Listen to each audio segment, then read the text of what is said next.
டெல்லியில் 1,30,00,000 ரூபாயுடன் சுகேஷ் சந்தர் என்பவரை டெல்லி குற்றப்பிரிவு போலீசார் கைது செய்திருக்கிறார்கள். இதுகுறித்த விவரங்களை தருவதற்காக எமது செய்தியாளர் அரவிந்த் காத்திருக்கிறார். அரவிந்த், தற்போது சுகேஷ் சந்தரிடம் போலீசார் வேறு ஏதேனும் புதிய தகவல்களை தெரிவித்துள்ளாரா? அவர் மீது என்னென்ன பிரிவுகளின் கீழே வழக்கு பதிவு செய்திருக்காங்க?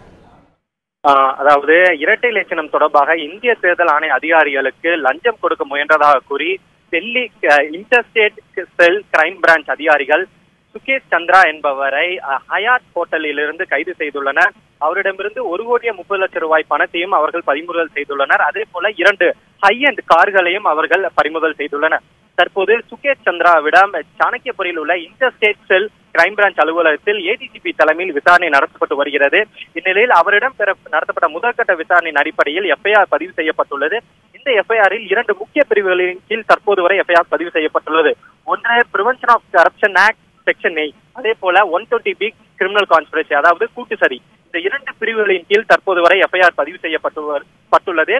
இந்த எஃப்ஐஆரில் டிடிவி தினகரன், அதாவது அதிமுகவின் துணை பொதுச் செயலாளர் டிடிவி தினகரன் பெயரும் தற்போது சேர்க்கப்பட்டுள்ளது.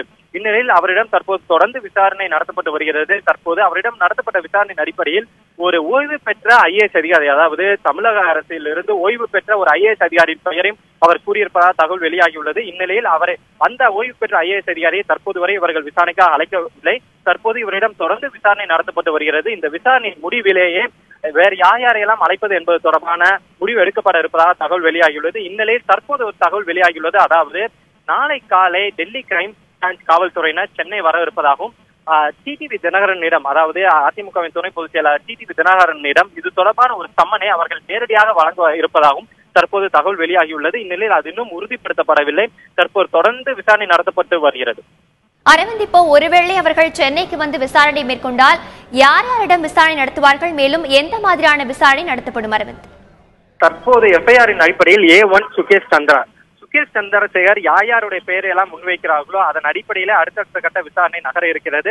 தற்போதைய அடிப்படையில் டிடிவி தினகரனுக்கு இவர்கள் சம்மன் அனுப்ப முடிவு செய்திருப்பதாகவும் இது தொடர்பாக நாளை அவர்கள் சென்னை வர இருப்பதாகவும் தகவல் வெளியாகியுள்ளது. இந்நிலையில் நாளை அவர்கள் சென்னை வந்து இந்த விசாரணையின் அடுத்தடுத்த கட்டமாக வேறு யாருடைய பெயரெல்லாம் வருகிறது, குறிப்பாக யாரிடமிருந்து அந்த 1,30,00,000 ரூபாய் பணம் இவருக்கு சுகேஷ் சந்திராவுக்கு கொடுக்கப்பட்டது என்பதை டெல்லி காவல்துறையினர் தற்போது விசாரணை நடத்தி வருகிறார்கள். அதே போல் 2வது விசாரணை யாரிடம் இந்த பணத்தை, அதாவது இந்திய தேர்தல் ஆணைய அதிகாரிகள் யாரிடம் இந்த பணத்தை இவர் கொடுக்க முயன்ற அந்த விவகாரத்தையும் காவல்துறையினர் தற்போது விசாரணையை நடத்தி வருகிறார்கள்.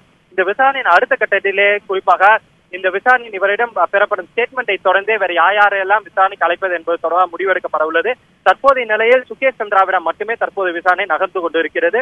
இன்னும் சற்று நேரத்தில் அவர் இங்குள்ள ஒரு மெஜிஸ்ட்ரேட் முன்னிலையில் ஆஜர்படுத்தப்பட்டு அவர்கள் காவலில் விசாரணை எடுப்பதற்காகவும் டெல்லி காவல்துறை முயன்று வருகிறார்கள். தற்போதைய நிலையில் அவரிடம் மட்டுமே விசாரணை தற்போது நடந்து கொண்டிருக்கிறது.